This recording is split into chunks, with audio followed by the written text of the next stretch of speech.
Donald Trump ने एक statement दिया है अभी। उन्होंने कहा है कि हम 2 से 3 हफ्ते के भीतर जो है वापस चले जाएंगे। तो उनके इस स्टेटमेंट को क्या देखा जाए, अमेरिका बैकफुट पर जा रहा है? एक अच्छा देश का प्रेसिडेंट होने के नाते ट्रंप ने यह डिसीजन लिया, नो डील नो नीड, हम इस वॉर को, इस कॉन्फ्लिक्ट को यहीं पर खत्म करना चाहते हैं कि जो स्ट्रेट ऑफ हॉर्मूज है वो स्ट्रेट ऑफ ट्रंप कहलाएगा।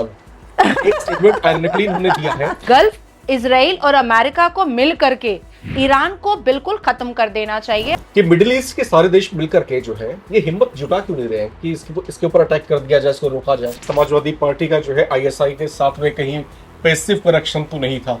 क्या आप ये एक्सक्लेमेटरी मार्क के साथ ये स्टेटमेंट एडमिट करने की कोशिश कर रही हैं क्या? लेकिन धुरंधर मूवी में जिस हिसाब से सारे चीथड़े खोले गए हैं और सारे हिजाब उतारे गए हैं, तो अगर हम भारत में प्रॉक्सी वॉर करवा देते हैं हिंदू मुसलमान में या सुन्नी और शिया में, तो उसका भी फायदा हमें आएगा। दाऊद इब्राहिम जिंदा है कि नहीं है, डोंगरी में जिस दिन मातम होगा समझ लीजिएगा दाऊद इब्राहिम मर गया है। 450 बिलियन जीडीपी रखने वाला ईरान कि ये अकाउंट नंबर है भारत के, और अन्य देशों के मुसलमान हमें आर्थिक मदद करो। क्या ये बात हजम हो रही है? रिजीम चेंज कब हो रहा है?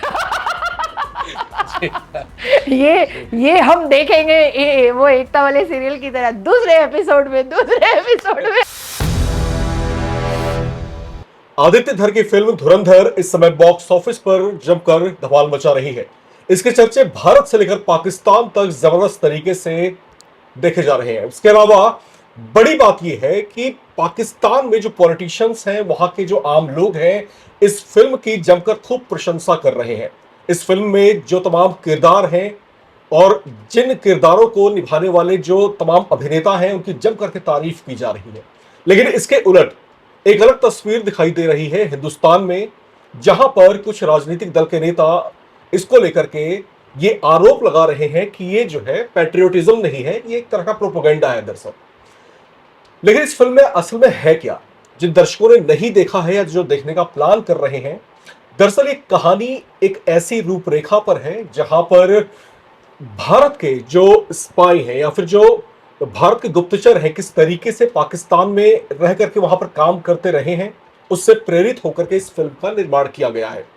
अब इसको लेकर के यहाँ के जो पॉलिटिशियंस हैं, कुछ अगर मैं कुछ चुनिंदा चेहरों के नाम यहाँ पर लेना चाहूं तो अखिलेश यादव, कार्ति चिदम्बरम एक प्रमुख नाम है, उनकी तरफ से आपत्तियां दर्ज कराई गई। उन्होंने कहा है कि ये फिल्म दरअसल भाजपा की तरफ से एक बड़ा प्रोपेगेंडा है। नाज़िया इलाही खान इस समय हमारे साथ जुड़ी हुई हैं और सुप्रीम कोर्ट की एडवोकेट है और वेस्टर्न कंट्रीज में और गल्फ कंट्रीज में पैनलिस्ट के तौर पर जानी जाती हैं। इंटरनेशनल और नेशनल इश्यूज के ऊपर प्रखरता से अपनी बात को रखती हैं। इस पूरे प्रकरण के ऊपर और इस पूरी गतिविधि के ऊपर, खासतौर से इस पूरी फिल्म के ऊपर, जिस तरह का मैं कोहराम शब्द का इस्तेमाल करना चाहता हूं, जो ये पॉलिटिकल कोहराम मचा हुआ है, आपको क्या लगता है कि ये वाकई में प्रोपोगेंडा है या पैट्रियोटिज्म है? आपकी नजरों में क्या है? सबसे पहले तो वंदे मातरम, हर हर महादेव।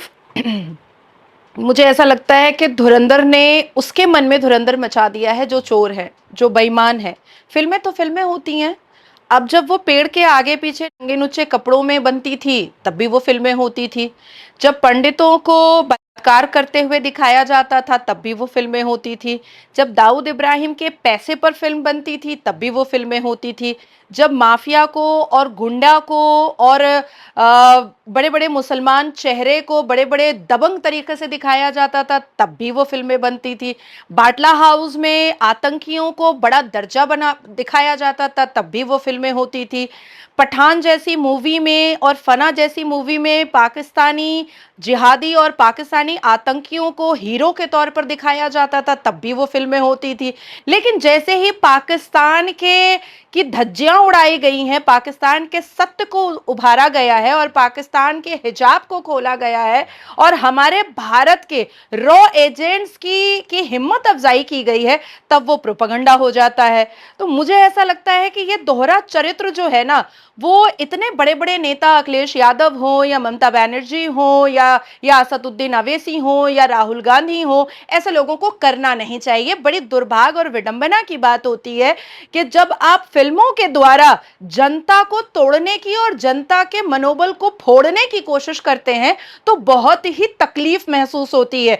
क्या विपक्ष दल के वो नेता जो अब ऐसी ऐतिहासिक और सच्ची घटना पर आधारित मूवी जो बन रही है उसको जो प्रोपेगेंडा कह रहे हैं, क्या उनके अंदर ये ताकत और हिम्मत है डिनायल करने की कि क्या हमारे रॉ एजेंट नहीं होते हैं? या जितनी भी कंट्रीज इस ब्रह्मांड में है, इस दुनिया में है, उनके रॉ एजेंट अलग अलग जगह पर नहीं होते हैं? हम दिल्ली चले जाए तो क्या अमेरिकन एम्बेसी नहीं है? क्या पाकिस्तान एम्बेसी नहीं है? क्या इजराइल एम्बेसी नहीं है? क्या उनके लोग हमारे इर्द गिर्द नहीं घूम रहे हैं? जब ऑपरेशन सिंदूर हो रहा था और पहलगाम पे जब अटैक हुआ था तो पाकिस्तान का ही एक वहां पर जो ऑफिसर था वो केक लेकर के जा रहा था, तो उसको काफी मीडिया ने कवर भी किया था क्योंकि वो सेलिब्रेट कर रहा था कि हमारी हिंदू बेटियों को, हमारी हिंदू बहनों को विधवा किया गया है। तो पाकिस्तान एम्बेसी में, इसी दिल्ली में, इसी देश की राजधानी में केक और मिठाइयां जा रही थी। तो मुझे ऐसा लगता है कि प्रोपेगेंडा कहने वालों की जिंदगी अब प्रोपेगेंडा बन चुकी है।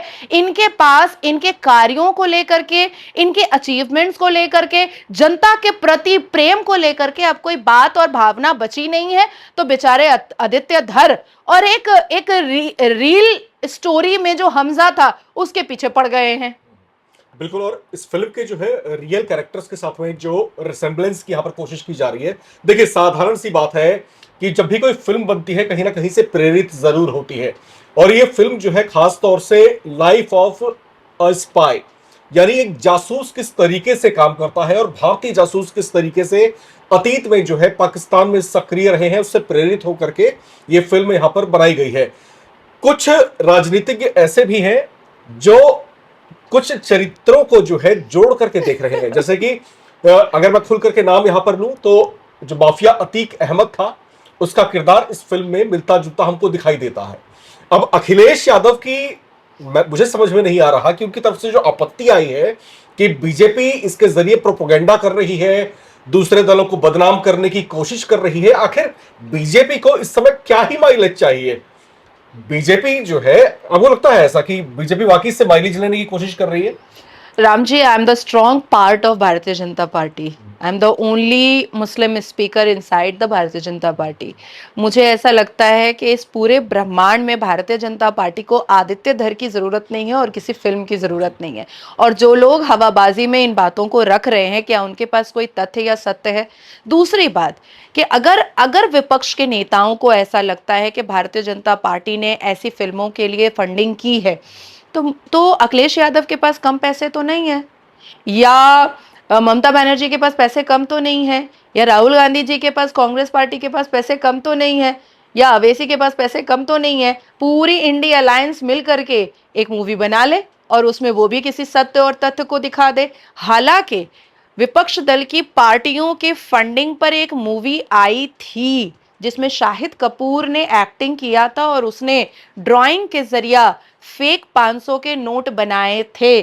शाहिद कपूर की वो मूवी बॉक्स ऑफिस पर धमाल नहीं मचा पाई थी, हालांकि एक हिंदू कैरेक्टर दिखा करके शाहिद कपूर को और एक आर्टिस्ट दिखा करके शाहिद कपूर को ये बात जनता को इस भारत देश में समझाने की कोशिश की गई थी कि ये जो फेक करेंसी आया था हमारे देश में वो किसी आर्टिस्ट और हिंदू कैरेक्टर के माध्यम से आया था।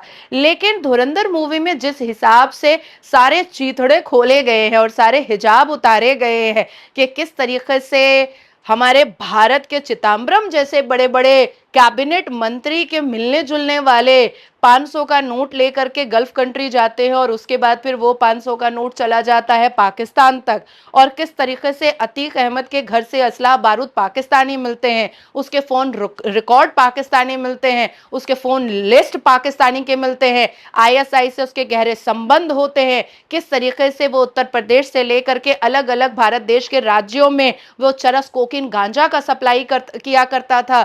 अरे अतीक अतीक अहमद तो वो व्यक्ति है जो भारत जैसे संवैधानिक और कानूनी देश में वो ऑनर किलिंग अपने घर में करवाया करता था। अतीक अहमद वो था जिसके गाड़ी से गाड़ी किसी की टकरा जाती थी तो मालिक और ड्राइवर के साथ वो पूरी गाड़ी जलवा दिया करता था। अतीक अहमद ने अस्पताल जरूर बनवाए थे, अतीक अहमद ने स्कूल जरूर बनवाए थे, लेकिन वो सरकार की जमीन को हड़प करने के लिए और लैंड माफिया बनाने के लिए। अतीक अहमद की सच्चाई किसी से छुपी हुई नहीं है। अतीक अहमद आईएसआई का डायरेक्ट इन्फॉर्मा था और एजेंट था, ये बात तो सत्य हो चुका है। जी नाज़रीन, मैं एक चीज यहाँ पर आपसे जानना चाहता हूँ। देखिए, उत्तर प्रदेश की राजनीति जो है सबके सामने खुली किताब की तरीके से है। बिल्कुल सिद्धांत कहाँ पर किस दल के पास कितना है, वो तमाम बातें जो है खुल करके आती रही हैं। बिल्कुल दूसरी महत्वपूर्ण बात यह कि एक फिल्म के ऊपर जिसकी शुरुआत में एक डिस्क्लेमर आता है कि वास्तविकता से इसका नाता नहीं है, प्रेरित जरूर हो सकती है चीजें। बिल्कुल अब जो चीजें प्रेरित हो सकती है उस पर अखिलेश यादव की आपत्तियां हैं।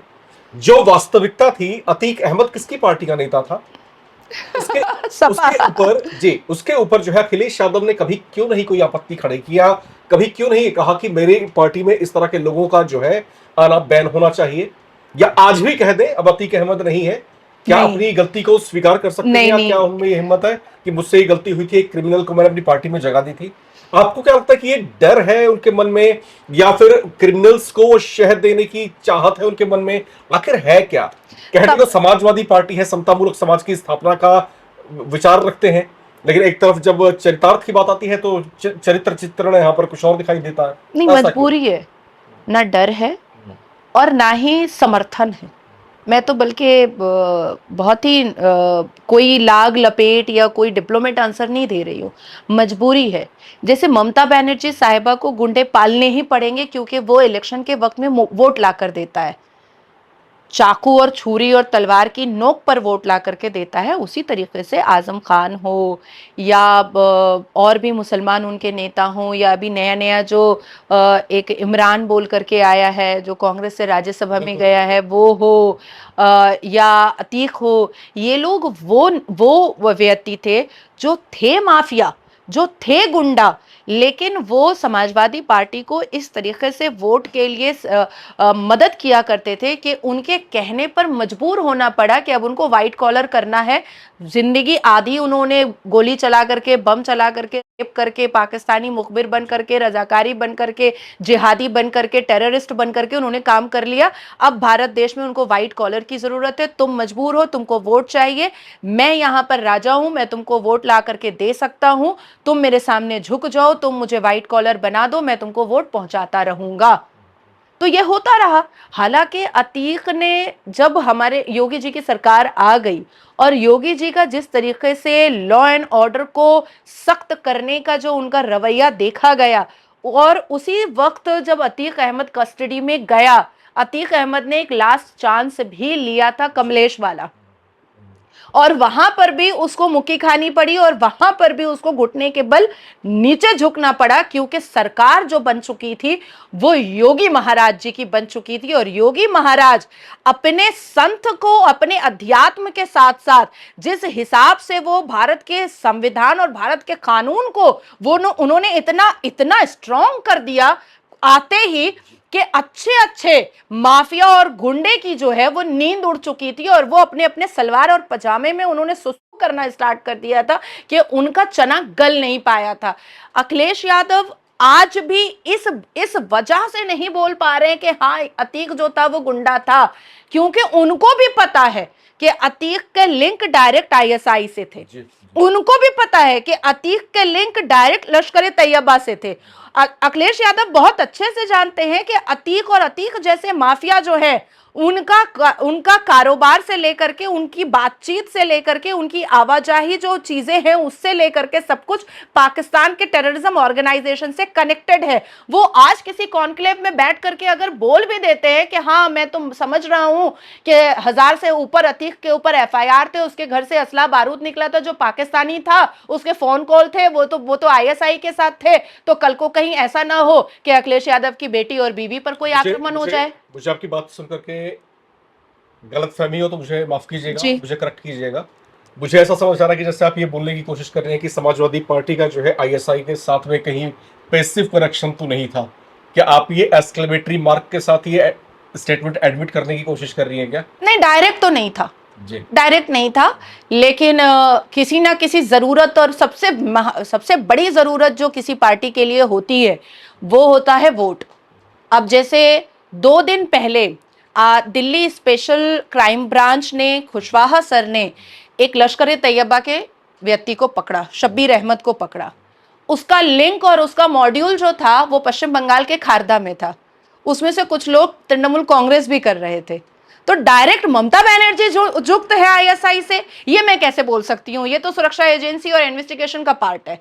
लेकिन कभी कभी मजबूरी हो जाती है, किसी की गलतियों को देखते हुए भी, किसी को समझते हुए भी मजबूरी हो जाती है कि भाई हमें तो चुप रहना पड़ेगा, क्योंकि वो हमें बल्क में वोट लाके दे रहा है, वो हमें सत्ता का कुर्सी ला करके दे रहा है। अब तृणमूल कांग्रेस में फरहाद हकीम है, वो खुले आम कहते हैं कि भाई एक दिन ऐसा आएगा कि मुसलमानों को जस्टिस लेने की जरूरत नहीं होगी, जस्टिस हम देंगे खड़े होकर के। फरहाद हकीम ने साफ लफ्जों में कहा कि सौभाग्यशाली हैं वो लोग जो इस्लाम में पैदा होते हैं, दुर्भाग्यशाली हैं वो लोग जो हिंदुत्व में और सनातन में पैदा होते हैं। तो ये तो बिल्कुल क्रिस्टल क्लियर ये टेररिज्म स्टेटमेंट था, टेररिस्ट का स्टेटमेंट था। लेकिन फिर मैं कहूंगी कि फरहाद हकीम जो कलकत्ता के मेयर है वो आईएसआई से जुड़ते हैं, ये मेरा पार्ट नहीं है। लेकिन ऐसी शब्दावली और ऐसी भाषा का प्रयोग क्यों कर रहे हैं?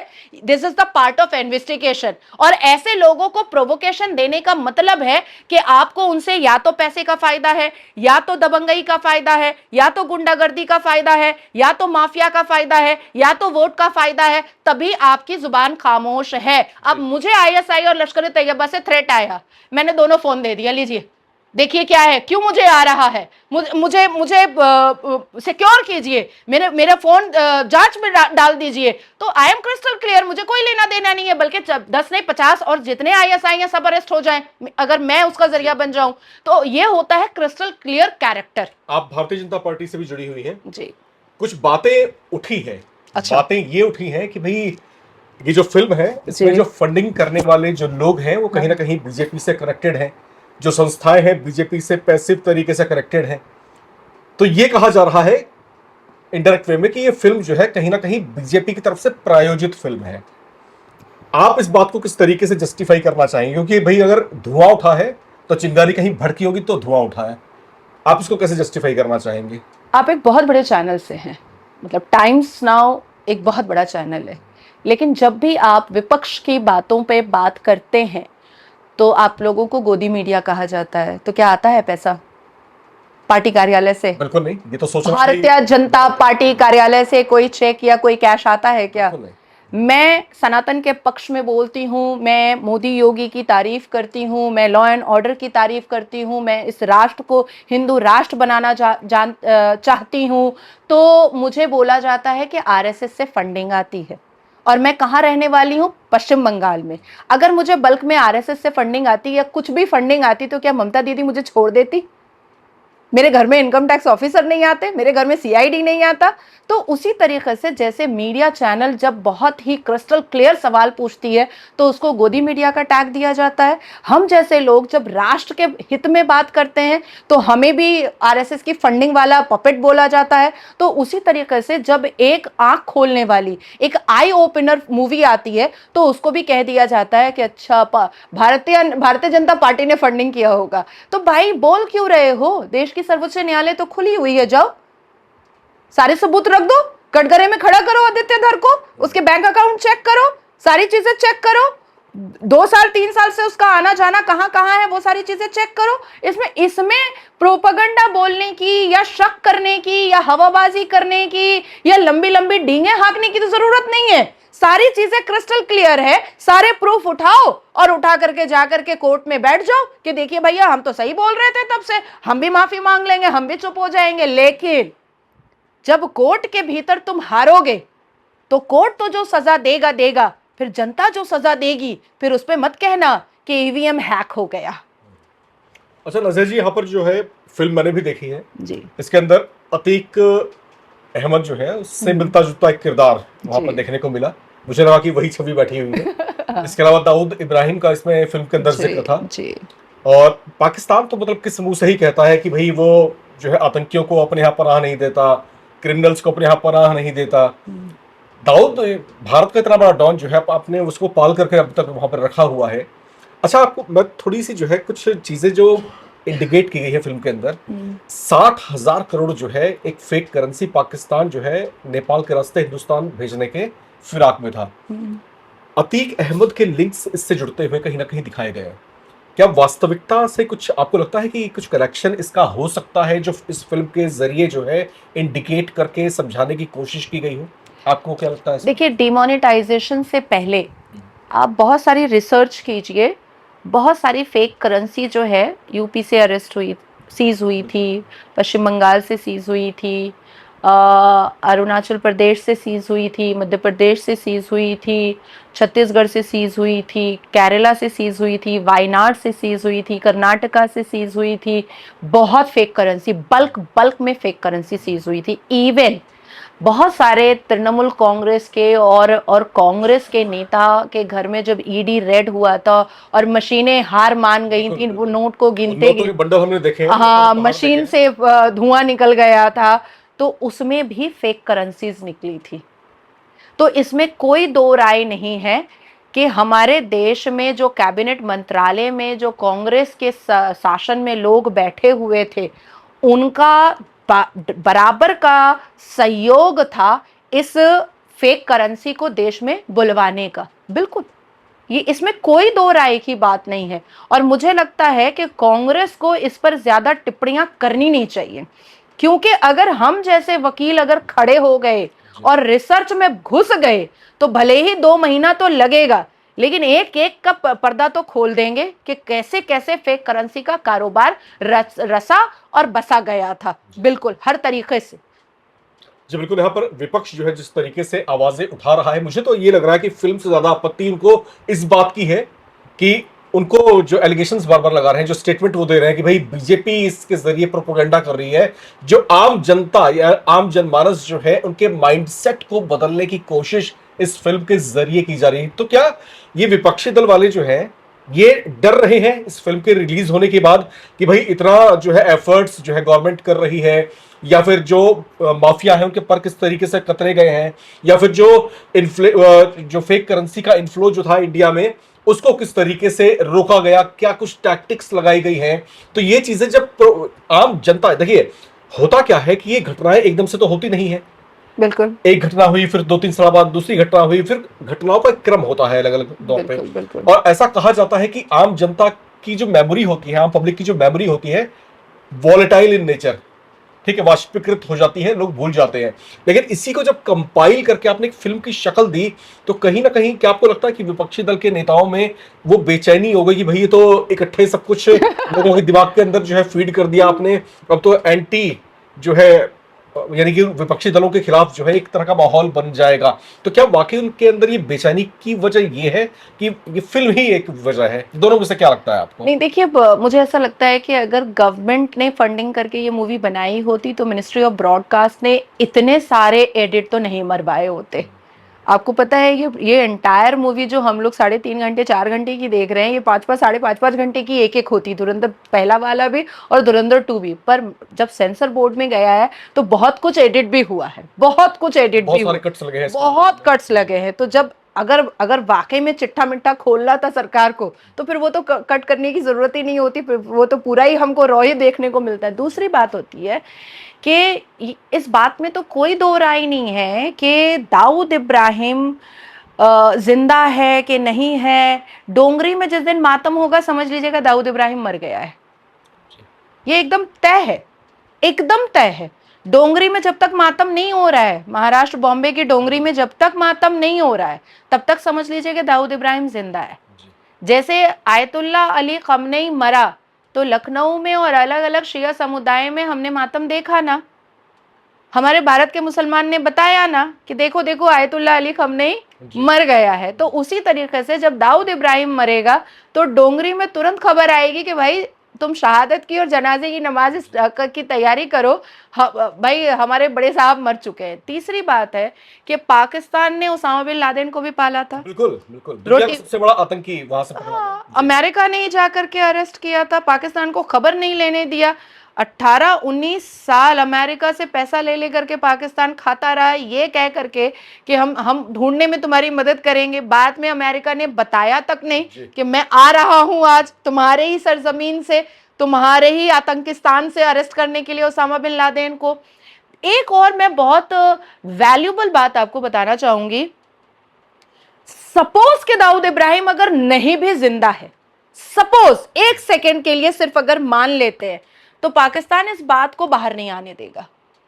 क्यों नहीं बाहर आने देगा? क्योंकि दाऊद इब्राहिम के नाम से भारत से जो पैसा जाता है पाकिस्तान में, भारत के मुसलमान जो पाकिस्तान तक पैसा पहुंचाते हैं, भारत के मुसलमान जो दबंगई, तोलाबाजी और फिरौती, और 2023 का मैं आपको बता रही हूं कि 2,93,840 लड़कियां और मोस्टली हिंदू लड़कियां जो किडनैप हुई हैं, उनका जो पैसा है, या ब्रॉथल का जो पैसा है, या जो चकले का पैसा है, या जो सट्टे का पैसा है, या जो फिरौती का पैसा है, या जो मर्डर का पैसा है, ये जो पाकिस्तान भारत से पहुंच रहा है दाऊद इब्राहिम के नाम पर, वो तुरंत शट डाउन हो जाएगा। तो पाकिस्तान के लिए दाऊद इब्राहिम का नाम जो है वो एक एटीएम काउंटर की तरह है, वो करना नहीं चाहेगा। लेकिन फिर भी मैं आपको इस बात की श्योरिटी देती हूं पूरी जिम्मेदारी के साथ कि जिस दिन भी डोंगरी को पता चल गया कि दाऊद इब्राहिम मरा है,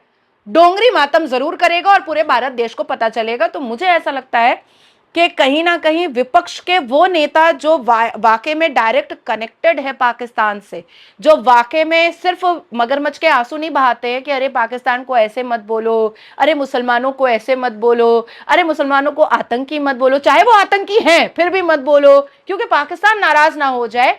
इनके सामने जो है ये चीज समझ में आ गया कि भाई अब पूरा हमारा हिजाब जो है वो धीरे धीरे खुल रहा है। आदित्य धर ने अगर एक आध दो और मूवी बना दी तो मुझे लगता है कि ये लोग घर से बाहर नहीं निकलेंगे, विपक्ष के नेता। जी बिल्कुल। और यहाँ पर जो है पेट्रियोटिज्म वर्सेस यहाँ पर जिस तरीके से एक माहौल खड़ा करने की कोशिश की जा रही है, जिस तरीके से कहने की कोशिश की जा रही है कि एक प्रोपोगेंडा हो सकता है, तो पेट्रियोटिज्म वर्सेस प्रोपोगेंडा, ये डिबेट इस समय देश के अंदर जबरदस्त तरीके से छिड़ी हुई है। धुरंधर मूवी रिलीज होने के बाद जिस तरह की एक खलबली राजनीतिक गलियारे में महसूस की जा रही है, वो कहीं ना कहीं इस बात की तस्दीक करता है कि इस फिल्म के अंदर जिन पात्रों को दिखाने की कोशिश की गई है, वास्तविकता से उनका रिसेंबलेंस हम हालांकि करेक्ट यहां पर कर पा रहे हैं, लेकिन क्या जो गतिविधियां इसके अंदर हैं, क्या वाकई वो सच थी? अगर थी तो ये वाकई में सोचने की बात है कि क्या भारत देश वाकई इतने बड़े बड़े संकटों से घिरा हुआ है, और ये वो बातें हैं जो आप तक नहीं पहुंच पाती हैं। ये भारत की खुफिया एजेंसी के वो धुरंधर लोग हैं जो चोरी छुपे एक हिडन हीरो की तरह हर पल हर क्षण आपकी रक्षा के लिए, देश की रक्षा के लिए, देश की आन की रक्षा के लिए हर पल अपनी जान को दांव पर लगाए रहते हैं। ये वो लोग हैं, ये वो हिडन हीरोज हैं जो सरहद के पार अपने परिवारों से दूर अपनी जिंदगी को हमेशा दांव पर लगा कर रखते हैं। आप और हम क्या है इनके सामने? एक फिल्म रिलीज होती है, हम देख करके चले आते हैं, हम ये डिसाइड कर लेते हैं कि फिल्म अच्छी थी या बुरी थी, लेकिन जिस व्यक्ति से प्रेरित होकर ये फिल्में बनाई गई हैं, जरा सोचिए वो वास्तविकता किस तरह की होगी, कितनी बड़ी चैलेंजिंग स्थितियां होंगी उनके सामने। खैर, राजनीति अपनी जगह है, लेकिन देश की जनता अपनी सोच में पूरी तरीके से स्वतंत्र है। यह फिल्म आपने भी जरूर देखी होगी। अपने विचारों में स्वतंत्र रहिए और निष्पक्ष होकर के कमेंट बॉक्स में अपने कमेंट लिख करके भेजिए। साथ में यह भी बताइए कि आप किस राज्य से बिलोंग करते हैं, ताकि हमें पता चल सके कि सबसे ज्यादा लोग हमें कहां से सुन रहे हैं। चलिए, खैर, बातचीत का सिलसिला नाजिया जी के साथ हम आगे बढ़ाएंगे। बात अब करते हैं ईरान की। ईरान ने इस समय पूरे मिडिल ईस्ट में हाहाकार मचा रखा है। जिस तरीके से एक के बाद एक हमले किए जा रहा है, जिस तरीके से मिडिल ईस्ट के तमाम खाड़ी मुल्कों के ऊपर उसकी मिसाइलें लगातार गिर रही हैं, ये हालात लगातार बेचैन करने वाले हैं, लगातार जो है परेशानियों को बढ़ाने वाले दिखाई दे रहे हैं, क्योंकि एक महीने की जंग जो है खत्म हो चुकी है, जंग दूसरे महीने में प्रवेश कर चुका है।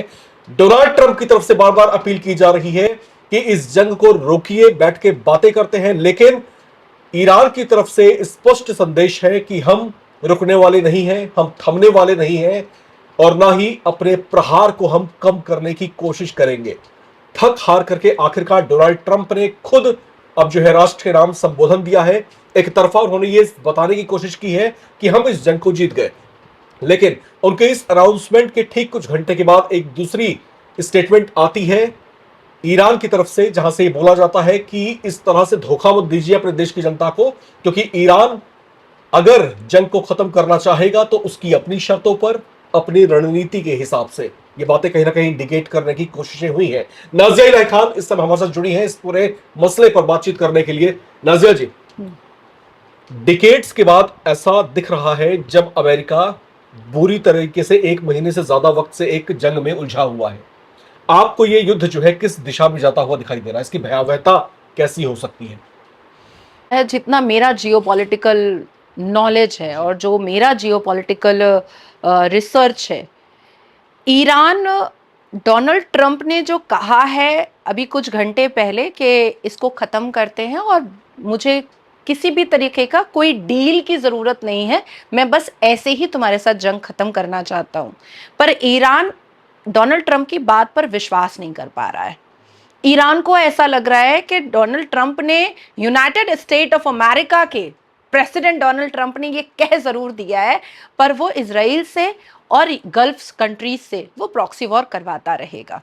जिस हिसाब से यूनाइटेड स्टेट ऑफ अमेरिका में कंटिन्यूसली प्रोटेस्ट हुए हैं, वहाँ के लोगों ने बाहर निकल करके रोड पर कहा है, तो एक अच्छा देश का प्रेसिडेंट होने के नाते ट्रंप ने यह डिसीजन लिया और उसने व्हाइट हाउस में खड़े होकर के ये बात जरूर कही है और उनके स्पोक पर्सन ने भी कहा है कि बिना किसी डील के और बिना किसी नीड के, नो डील नो नीड, हम इस वॉर को, इस कॉन्फ्लिक्ट को यहीं पर खत्म करना चाहते हैं।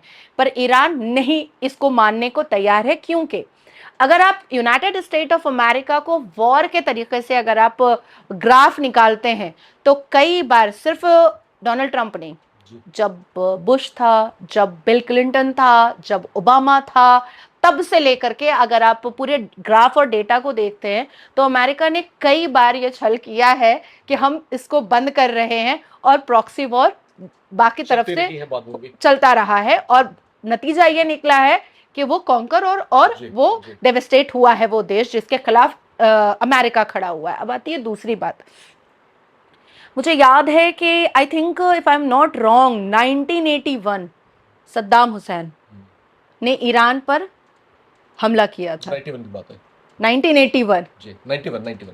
No, it's 1981। अच्छा, इट्स 1981 सद्दाम हुसैन ने, इफ आई एम रॉन्ग आप एक बार सर्च कर लीजिए, इट्स 1981। तो 8 साल, और बार बार सद्दाम हुसैन ये बात कहता था कि हम बंद कर सकते हैं, हम बंद कर सकते हैं। पर ईरान का प्रॉब्लम है कि वो खुद भी ईगो में ले लेता है और उसको विश्वास नाम की चीज नहीं होती है। अगर बहुत अच्छे तरीके से, इकोनॉमिकल तरीके से देखें तो अमेरिका को एज सच ना पेट्रोल की कमी हो रही है और ना ही गैस की कमी हो रही है। जो वो अच्छा स्टेट ऑफ हॉर्मुज तुम्हारे पास है, प्लीज मुझे माफ कर दो, मैं तुम्हारे पैर पकड़ता हूँ और ये वॉर बंद कर लो, ऐसा कुछ भी नहीं होने वाला है।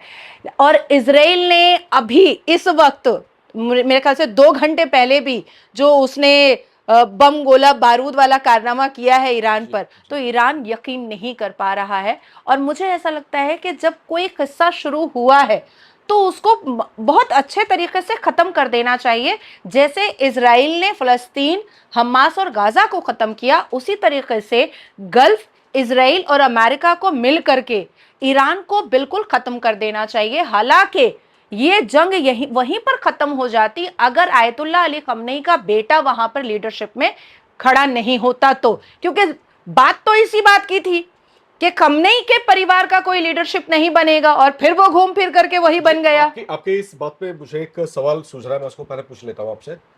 आपने जैसे कहा कि अब ईरान को जो है रोकना चाहिए और बलपूर्वक उसको रोक ही देना चाहिए, क्योंकि इसका इम्पैक्ट अब आहिस्ता आहिस्ता जो है न सिर्फ मिडिल ईस्ट बल्कि बाकी दुनिया के और मुल्कों पर भी पड़ने लग गया है, हिंदुस्तान उसमें से एक है। मुझे थोड़ा सा आप नाज़िर जी ये बताइए कि मिडिल ईस्ट के सारे देश मिलकर के जो है ये हिम्मत जुटा क्यों नहीं रहे हैं कि इसके ऊपर अटैक कर दिया जाए, इसको रोका जाए? ये हिम्मत क्यों नहीं आ रही उनके अंदर? देखिए, मुझे नहीं लगता है कि भारत को थोड़ी सी भी किसी चीज़ की तकलीफ आई है। सबके घर में गैस सिलेंडर जा रहा है, सबको पेट्रोल मिल रहा है, लोग रोज़ रात में आराम से मटर गश्ती के लिए भी और बेफजूल फॉर नो रीज़न के लिए भी पेट्रोल बाज़ार में चला रहे हैं। तो भारत में अगर कोई छाती पीट रहा है तो वो फेक और फैब्रिकेट पीट रहा है, क्योंकि जितने बैलेंस तरीके से और जितने इंटेलिजेंट तरीके से भारत देश की सरकार ने, आदरणीय प्रधानमंत्री जी ने बात करके पेट्रोल और गैस के प्रॉब्लम को, सॉल्यूशन को सॉल्व किया है, प्रॉब्लम को सॉल्व किया है, ये अपने आप में एक बहुत बड़ी मिसाल है।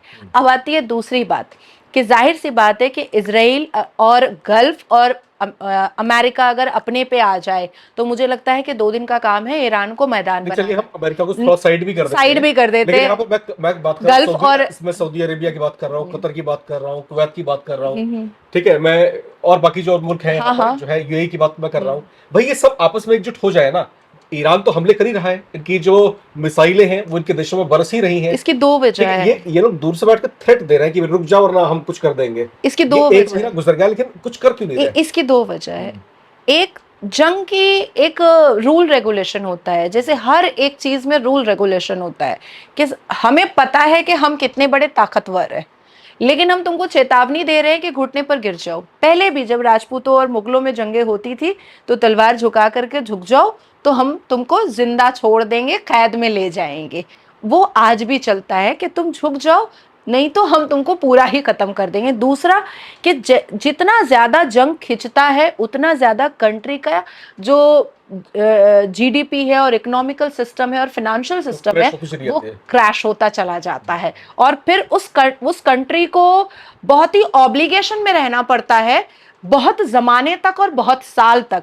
तो आप ये सोचो कि अमेरिका कितने दूर की चाल चल रहा है, कितना डायबॉलिक माइंड खेल रहा है। वो चाहे तो आराम से सबको बोले भाई मैं चुप हूं, तुम अपना काम कर लो, आराम से 2 दिन का वो किस्सा होगा और ईरान का खेल तमाम हो जाएगा। लेकिन जैसे जैसे जंगों में पूरे फाइनेंशियल क्राइसिस ईरान के सामने आ रहे हैं, ये उम्मा और फी सबीलिल्लाह वाला समझ नहीं रहा है कि इनके खत्म होने के बाद जो नई लीडरशिप आएगी ईरान में और जो नई सरकार बनेगी उसको अमेरिका और गल्फ में के सामने झुक करके नहीं भी तो कम से कम 50 साल रहना पड़ेगा, 50 साल रहना पड़ेगा।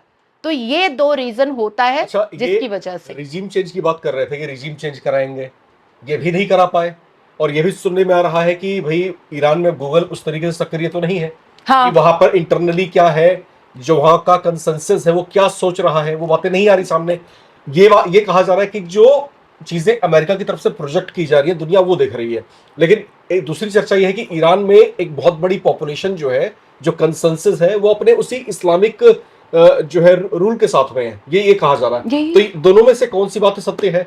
और अगर दोनों में से ये वाली बात सत्य है कि रिजीम इसलिए नहीं चेंज हो रहा क्योंकि वहां पर जो है कंसेंसस जो है अपनी गवर्नमेंट के साथ है, ठीक है, तो ये तो बहुत बड़ी जो है चैलेंजिंग सिचुएशन अमेरिका के लिए है। नहीं, इसको भी मैं 3 पार्ट में आपको समझाऊंगी। देखिए, मेटा, गूगल, ये जितने भी डिजिटल चीजें हैं उसका मालिक अमेरिका है। आज भी हमारे भारत में भी साइबर क्राइम ऑफिसर्स को और साइबर क्राइम सेल को अगर किसी चीज को डिकोड करना पड़ता है या चेस करना पड़ता है तो उन्हें अमेरिका के साइबर सेल का और साइबर डिपार्टमेंट का हेल्प लेना पड़ता है, वहां से अप्रूवल लेना पड़ता है। हमारा नहीं है, ना ट्विटर हमारा है, ना फेसबुक हमारा है, ना इंस्टा हमारा है, और ना गूगल हमारा है, ना मेटा हमारा है। तो उसी तरीके से गूगल और मेटा और टेक्नोलॉजी का मार तो अमेरिका ने पहले ही दे दिया ईरान को। ईरान जितना तबाह बर्बाद हुआ है वो हम सही से देख भी नहीं पा रहे हैं। दूसरा कि ईरान के अंदर डोमेस्टिक वॉर जो चल रहा है,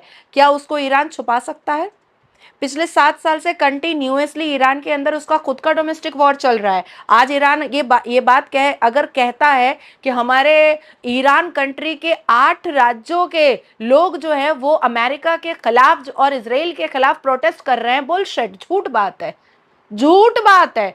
कुछ वक्त पहले जब हमने स्टूडेंट प्रोटेस्ट ईरान में देखा था, हिजाब प्रोटेस्ट हमने ईरान में देखा था, तो 7 से 8 स्टेट जो ईरान के थे वो आयतुल्लाह अली खamenei के विरोध में खड़े हुए थे। और आपको याद होगा मैंने और आपने उस पर एक्सक्लूसिव भी किया था कि एक ईरान का स्टूडेंट जिसको इन लोगों ने फांसी की सजा सुनाई थी, तो ट्रंप ने ट्वीट किया था कि तुम अपने इरादे पर अटल रहना, मैं आ रहा हूं, मैं आ रहा हूं। यूनाइटेड नेशन ने अपने प्लेटफॉर्म पर ईरान को कम से कम 5 बार इस बारे में कहा था कि आप अपनी उम्मह वाली जो इस्लामिक रेडिकल वाली जो लीडरशिप है उसको आप स्मूथ कीजिए, 22 से बैलेंस में आइए। क्या आपने एक भी गैजेट, एक भी नोटिस आपने यूनाइटेड नेशन से देखा? अब तक नहीं इंटरवेन कर रहे हैं, क्योंकि लोग भी यही चाह रहे हैं, इंटरनेशनल कोर्ट भी चाह रहा है, यूनाइटेड नेशन भी चाह रहा है, और कई देश जो नहीं मिल रहे हैं अभी इजराइल, गल्फ से और अमेरिका से, वो भी अंदर अंदर चाहते हैं कि खामोशी से इनकी लीडरशिप चेंज हो अच्छा, जाए। डोनाल्ड ट्रंप ने एक स्टेटमेंट दिया है अभी। उन्होंने कहा कि हम 2 से 3 हफ्ते के भीतर जो है वापस चले जाएंगे। तो उनके इस स्टेटमेंट को क्या देखा जाए? अमेरिका बैकफुट पर जा रहा है, या इन 2-3 हफ्तों के भीतर अमेरिका ईरान में कुछ ऐसा करने जा रहा है कि वहां पर एक तो गदर मच जाएगा, दूसरा वहां की रिजीम भी चेंज हो जाएगी? दोनों सिचुएशन अभी, क्योंकि हालिया स्थितियां तो ये बयां कर रही हैं कि इस समय अमेरिका की हालत बहुत पतली दिखाई दे रही है, जो दिख रहा है आंखों से। लेकिन अब 2-3 हफ्ते की जो बात ट्रंप ने कही है, उसमें क्या होने वाला, क्या संभावनाएं आपको दिखती हैं? राम जी, मुझे लगता है कि जो लोग टीवी चैनल पर मस्जिद और मदरसे का डिबेट करते हैं ना, उनको जियोपॉलिटिक्स बिल्कुल समझ में नहीं आता। मैं और आप जब बैठते हैं, मुझे सच में जियोपॉलिटिक्स के कॉन्फ्रंटेशन में मज़ा आता है, क्योंकि हम दोनों इस चीज़ को समझते हैं।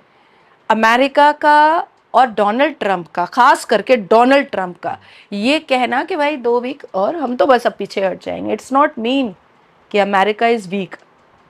America doesn't need any validation from others. America doesn't need any help from others. America ने आज ये जरूर कहा है कि अलग अलग देश मेरे साथ क्यों नहीं है, लेकिन उनको जरूरत नहीं है। वो एक मैसेज छोड़ रहे हैं कि ठीक है हम हट जाएंगे, लेकिन उनका दिमाग कहां से चल रहा है ये उनका ग्राफ बता रहा है। और यही वजह है कि ईरान उसकी बात पर विश्वास नहीं कर रहा है। और ईरान के पास अगर रूस का मदद ना होता, ईरान के पास अगर रूस की सारी चीजें ना पहुंची होती, तो ईरान मुश्किल से 1 हफ्ता का मेहमान था। वो तो बीच में इंटरवेंशन और हेल्प के तरीके से जो रूस नजर आ चुका है, ये ईरान को कहीं ना कहीं मजबूत किया है। And still I am stuck with my earlier statement कि ये ईरान के लिए और खास करके रेडिकल इस्लामिस्ट उम्मा फी सबिलिल्लाह जो ईरान की लीडरशिप है, जो उनका फी सबिलिल्लाह और उम्मा वाली जो मानसिकता है, उस हिसाब से उनके लिए ये करो और मरो की लड़ाई है। और मुसलमान और उम्मा जो होते हैं वो हमेशा ईगोइस्टिक होते हैं। अब मैं आपको एक चीज और बताना चाहूंगी, 450 बिलियन जीडीपी रखने वाला ईरान अचानक से एक दिन अपने ऑफिशियल ट्विटर एक्स हैंडल से ट्वीट करता है कि ये अकाउंट नंबर है भारत के और अन्य अन्य देशों के मुसलमान, हमें आर्थिक मदद करो। क्या ये बात हजम हो रही है कि 450 बिलियन जीडीपी रखने वाले ईरान को आर्थिक व्यवस्था की जरूरत है, वो भी भारत से, भारत के मुसलमानों से? जो भारत का मुसलमान रोज छाती पीटता है कि हम पंचर वाले हैं, हम बहुत गरीब हैं, मोदी आया है तो हमें जीने नहीं दे रहा है। एक्चुअली में उसको कोई आर्थिक मदद नहीं चाहिए थी, उसको उम्मा का कॉन्सेप्ट अटैच करना था। अच्छा, उसको उम्मा से उम्मा को जोड़ना था। आप याद कीजिए 12 दिन पहले ईरान के एक कैबिनेट मंत्री ने क्या बोला कि ये गल्फ क्यों कर रहा है ऐसा, हम दोनों तो ला इलाहा वाले हैं। फिर गल्फ को ऐसा स्टेप लेने की क्या जरूरत थी? क्या गल्फ माना उस बात को? नहीं माना, क्योंकि उसमें इस्लामी की एक बहुत बड़ी बहस आ जाती है कि शिया और सुन्नी मुसलमान कभी एक हो ही नहीं सकता। लेकिन भारत के मुसलमानों से पैसे क्यों चाहिए थे? ईरान को पैसे नहीं चाहिए थे, उम्मा का अटैचमेंट चाहिए था, ताकि ईरान को जब ऐसा महसूस हुआ कि इनके तो अच्छे रिश्ते जो हैं वो गल्फ से भी हैं, वो इजराइल से भी हैं और वो अमेरिका से भी हैं, तो अगर हम भारत में प्रॉक्सी वॉर करवा देते हैं हिंदू मुसलमान में या सुन्नी और शिया में, तो उसका भी फायदा हमें आएगा। और हम अपने प्रेस रिलीज में और स्टेटमेंट में कहेंगे कि देखिए, और भारत के जो प्रधानमंत्री हैं उनको भी कहना पड़ेगा कि ईरान और बाकी जो लड़ाई हो रही है ईरान, अमेरिका और इजराइल की, उसको बंद करो, क्योंकि हमारे देश में भी आ रहा है। तो ये उसने सिर्फ भारत में नहीं और भी अन्य देशों में करने की कोशिश की थी। तो ये बहुत डायबॉलिक क्रिमिनल माइंड ये ईरान खेलने की कोशिश कर रहा है। हालांकि हमारे भारत में 500 करोड़ से ज्यादा इकट्ठा भी किया गया ईद के दिन, लेकिन आपने भारत सरकार को इसमें इंटरवेंशन करते हुए देखा? नहीं करते हुए देखा, क्योंकि साइलेंटली वो सारी चीजों को हैंडल किया गया और अकम्प्लिश्ड किया गया ताकि कुछ ना हो। मुझे एक चीज आप बताइए नाज़िर जी, देखिए, ये तो बात बहुत जाहिर सी है कि अमेरिका की नजरें गल्फ के तेल पर रही हैं। बिल्कुल। ठीक है, आप इराक का नाम ले सकती हैं यहाँ पर, हम्म। आप लीबिया का नाम ले सकती हैं, आप जो है वेनेजुएला भी हाल ही में घटनाक्रम हुआ है। हम्म। उसके बाद ईरान की बारी है, और हम्म। ईरान को लेकर ट्रंप ने एक स्टेटमेंट भी दिया कि हम्म। 90% ऑयल का प्रोडक्शन और जहां से हम्म। एक्सपोर्ट वो करता है, खर्ग आइलैंड हाँ जो है, हाँ हाँ। तो खर्ग आइलैंड जो है हमारा है, अब उसको आप ये बोलिए हम्म। कि अब ये जो है। हम्म। ठीक है, और दूसरी बात ये एक और स्टेटमेंट आयरनकली इन्होंने दिया कि जो स्ट्रेट ऑफ हॉर्मूज है वो स्ट्रेट ऑफ ट्रंप कहलाएगा अब। ये स्टेटमेंट आयरनकली इन्होंने दिया है। तो हाँ। आपको ये सारी कड़ियां जोड़ करके क्या ऐसा नहीं लगता कि अगला नंबर अब किसी गल्फ कंट्री का होगा? किसी और गल्फ कंट्री का, सऊदी अरेबिया हो सकता है, कतर हो सकता है, कुवैत हो सकता है। नो। ठीक है, तो ये आते हुए खतरे को क्या ये महसूस नहीं कर पा रहे, या फिर ये पूरी तरीके से कॉन्फिडेंट है नहीं अमेरिका हमारे साथ ऐसा नहीं करेगा? दोनों में से क्या लगता है आपको? ना ना, दे नो, अमेरिका नहीं करेगा ये श्योरिटी कोई नहीं ले सकता है। अमेरिका क्या है ये डे वन से लोग जानते हैं। जब से अमेरिका और ये ब्रह्मांड बना है तब से प्रत्येक देश जानता है कि अमेरिका क्या है। अमेरिका किसका सगा हो सकता है और किसी का भी सगा नहीं हो सकता है, ये सब जानते हैं। जैसे भारत को पता है कि अगर कुछ होता है तो हम कैसे फेस करेंगे। अभी जब से मोदी जी की सरकार आई है हम डिफेंस में चौथे पोजीशन पर आए हैं, हमें पता है कि हम कैसे लड़ेंगे। उसी तरीके से गल्फ को भी पता है कि अगर ऐसा कुछ होता है इन फ्यूचर तो हमको कैसे लड़ना है, हमको कैसे उसकी उसकी कमजोरियों पर और उसके दुखते हुए नस पर हमें हाथ रखना है। ये बात गल्फ कंट्रीज को बहुत अच्छे से पता है। तीसरी चीज आती है कि गल्फ कंट्रीज के पास भी इकोनॉमिकली और फाइनेंशियली कोई मजबूरी नहीं है। और मुझे जहां तक ऐसा लगता है कि गल्फ के साथ अगर अमेरिका ये काम करता है तो ये बहुत ही बेवकूफ़ाना अंदाज होगा, क्योंकि जियोपॉलिटिकल डायस्पोरा पर जब हम बैठते हैं तो वॉर के लिए भी आपको वजह और जगह दोनों देखना पड़ता है। तो वजह भी मैच नहीं करता है, अमेरिका के पक्ष में नहीं आता है, और जगह भी मैच नहीं करता है और पक्ष में नहीं आता है कि उसको गल्फ से लड़ने की कोई ज़रूरत है। तो अभी कम से कम 20-25 साल तो ये सोचने की ज़रूरत ही नहीं है कि अमेरिका जो है वो चढ़ाई करेगा गल्फ कंट्रीज पर, ये सोचने की ज़रूरत नहीं है। चलिए, मेरा एक सवाल आपसे और रहेगा यहाँ पर। लेकिन एक चीज़ मैं कहना चाहूंगी कि अगर ईरान से खमनेई परिवार हट जाता है और क्योंकि फाइनेंशियली क्रैश हो चुका है तो स्टेट ऑफ हॉर्मोज वाला जो झमेला है कि जब तक ईरान नहीं परमिशन देगा, जब तक टैरिफ नहीं होगा वो टैरिफ बढ़ाएगा, उसके परमिशन से ही हमें गैस और तेल मिलेगा, ये हमेशा के लिए सॉल्व हो जाएगा ये प्रॉब्लम अगर ईरान की ये सत्ता खत्म हो जाती है तो। और क्योंकि क्रैश मोमेंट पर जब कोई नई लीडरशिप आती है तो फिर जिसको जो मर्जी होती है वो मनवा लेता है। जी। अच्छा, आपको एक यहाँ पर चाल नहीं दिखाई दे रही है क्या? क्या? वो चाल मुझे यहाँ पर ये दिख रही है कि जो स्टेट ऑफ हॉर्मूज है, हम्म। ये वो रास्ता है जहां से दुनिया को 20% नेचुरल गैसेस और जो है क्रूड ऑयल यहाँ से सप्लाई की जाती है। बिल्कुल। 20% इज ह्यूज अमाउंट। बिल्कुल। और इससे जो है इस रास्ते से परचेजिंग करने वाली जो कंट्रीज हैं, जी। इंडिया उसमें सबसे बड़ा नाम है। जी। अब ये रास्ता डिस्टर्ब हो चुका है, और ये भी लग रहा है कि अगर अमेरिका के साथ में सेटलमेंट किसी भी तरीके से हो भी जाती है तो मिडिल ईस्ट की कंट्रीज जिस तरीके से ईरान के साथ अब नाराज हैं, तो मुझे लगता नहीं कि जो स्टेट ऑफ हॉर्मूज जो है वो अब पहले की तरह सामान्य हो पाएगा। तो ये जो चैलेंजिंग कंडीशंस हैं, डोनाल्ड ट्रंप ने क्या जानबूझकर ऐसा किया कि इस रास्ते को डिस्टर्ब कर दो ताकि अमेरिका के पास जो क्रूड ऑयल और गैसेज हैं उसके लिए रास्ते खुल जाए, उसके लिए नए ग्राहक मिल जाए? इसको लेकर के क्या सोचते हैं? डेफिनेटली बहुत पॉजिटिव है। और ये इसमें देखिए हर एक कंट्री अपने ट्रीटी को और अपने बिजनेस को और अपने ट्रीटी रिलेशन को बढ़ाना चाहता है दूसरे देशों से।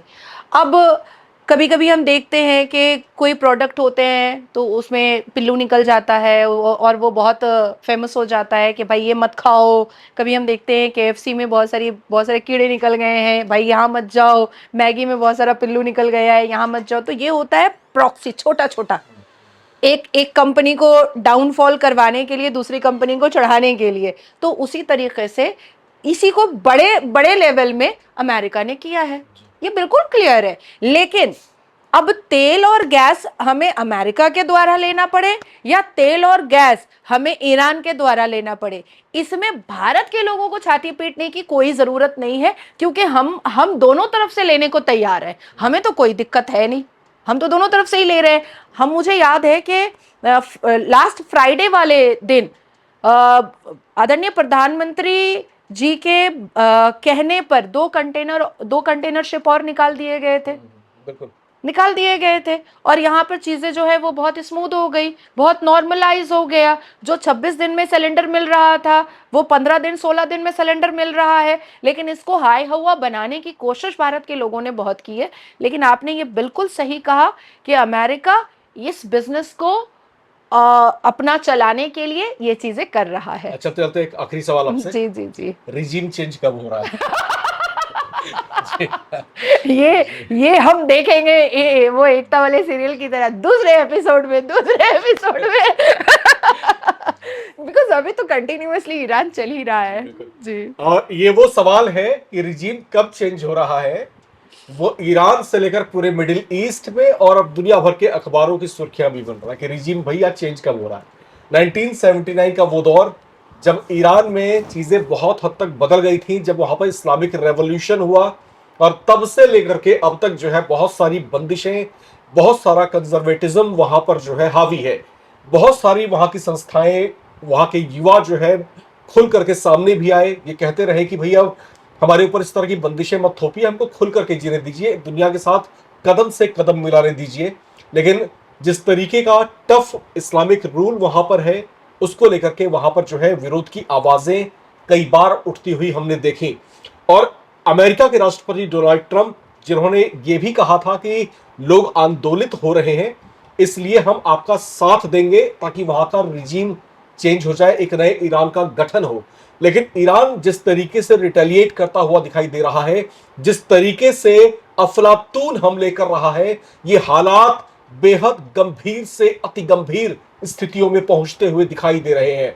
इसका खामियाजा भारत जैसे वो तमाम मुल्क भुगत रहे हैं जो अपनी गैस और जो है कच्चे तेल के लिए मिडिल ईस्ट के देशों पर आश्रित रहते हैं।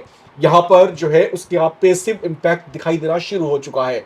अब इस युद्ध की परिणति कैसी होगी, क्या इसका अंजाम होगा, किस मोड़ पर जाकर ईरान रुकेगा या ईरान को रोका जाएगा, ये इस समय कुछ ऐसे ज्वलंत प्रश्न हैं जो पूरी दुनिया में इस समय गूंज रहे हैं। आने वाला वक्त खुलकर इसका जवाब देगा। नाज़िया इलाही खान जी हमारे साथ जुड़ी हुई थी, आपका बहुत बहुत शुक्रिया।